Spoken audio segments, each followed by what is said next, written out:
શ્રીમદ ભગવદ્ ગીતાનું મહાત્મય।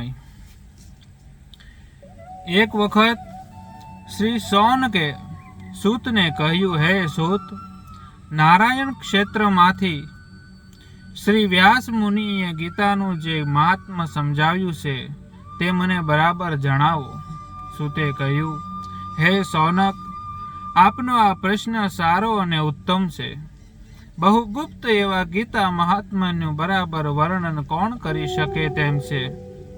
તેના મહાત્મ્યને તો શ્રી કૃષ્ણ જ સારી રીતે જાણે છે। તેમના પછી અર્જુન, વેદવ્યાસ, સુખદેવ, યાજ્ઞવલ્ક અને જનકનું સ્થાન છે।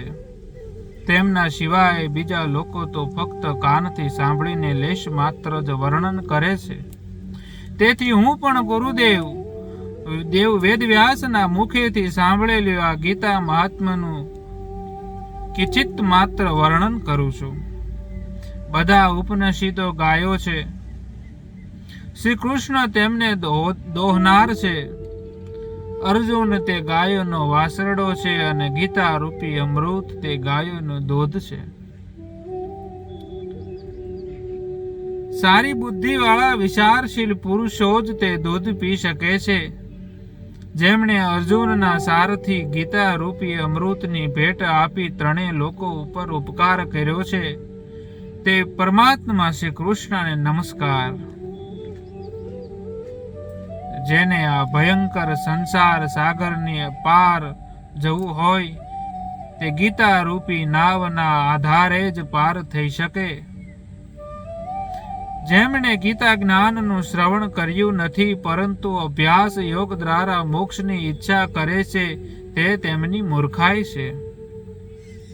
જે રાત દિવસ નિયમપૂર્વક ગીતાનો પાઠ અને શ્રવણ કરે છે તે મનુષ્ય નહીં પરંતુ દેવરૂપ છે, તેમાં જરા પણ સંદેહ નથી। શ્રી કૃષ્ણે ગીતા જ્ઞાન દ્વારા જ્ઞાન, ભક્તિ, ઉત્તમ રહસ્ય અને સુગુણ નિર્ગુણ સ્વરૂપના વિચારો જણાવ્યા છે। ભોગ મુક્તિની પ્રાપ્તિ માટે જ્ઞાનરૂપી ગીતાના 18 અધ્યાય રૂપ 18 પગથિયા પર ક્રમશઃ આગળ વધીને પ્રેમપૂર્વક ભજન વગેરે કર્મોમાં તલ્લીન થવાથી ચિત્ત શુદ્ધિ થાય છે। જે મનુષ્ય ગીતાનો અર્થ જાણતો નથી તે નીચથી પણ નીચ છે।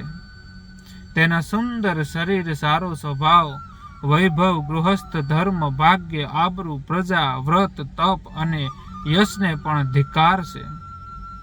તેને પૂરેપૂરો રાક્ષસ સમજવો જોઈએ।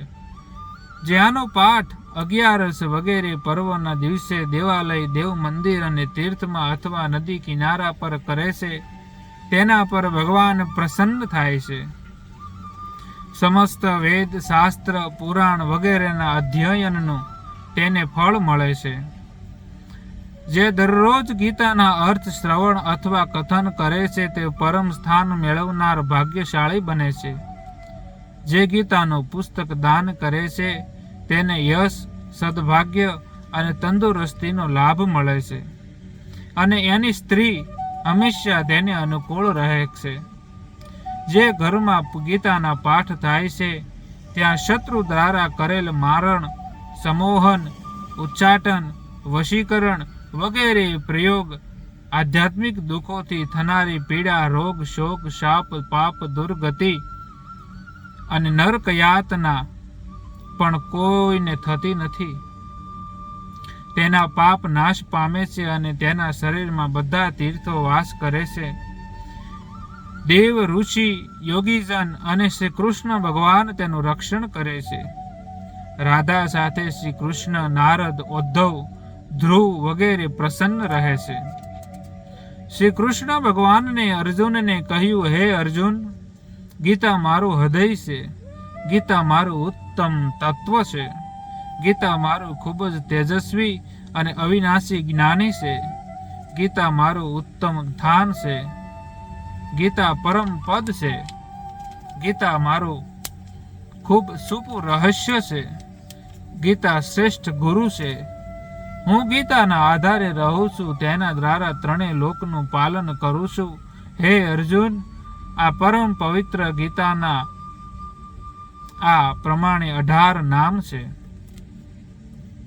ગીતા, ગંગા, ગાયત્રી, સતી, સીતા, સત્યા, સરસ્વતી, બ્રહ્મવિદ્યા, બ્રહ્મવલ્લી, ત્રિસંધ્યા, મુક્તિગેહિની, અર્ધમાત્રા, ચિંદાદના,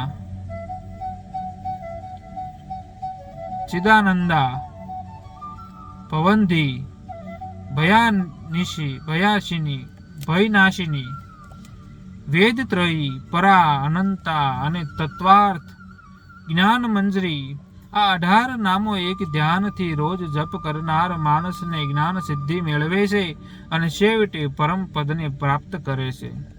ગીતાના 18 નામ કીધા છે ભગવાને, જેમાં ગીતા, ગંગા, ગાયત્રી, સીતા, સત્ય, સરસ્વતી, બ્રહ્મવિદ્યા, બ્રહ્મવલ્લી, ત્રિસંધ્યા, મુક્તગેહિની, અર્ધમાત્રા, ચિદાનંદા, ભવંતી, ભયનાશિની, વેદત્રયી, પરા, અનંતા અને તત્વાર્થ અને જ્ઞાન મંજરી. જે ગીતાના પુસ્તકને લઈ પ્રાણ ત્યાગ કરે છે તે વૈકુંઠ લોકમાં જાય છે અને ફરી તે મનુષ્ય યોનિમાં જન્મ લેતો નથી.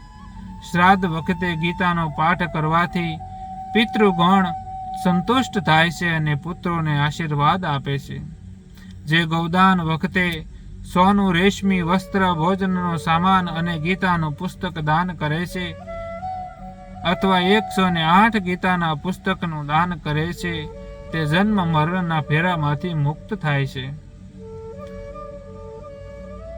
સૂતે એટલે શ્રી કૃષ્ણ દ્વારા કહેલ આ ગીતા મહાત્માને શ્રી શૌનકને સંભળાવ્યું.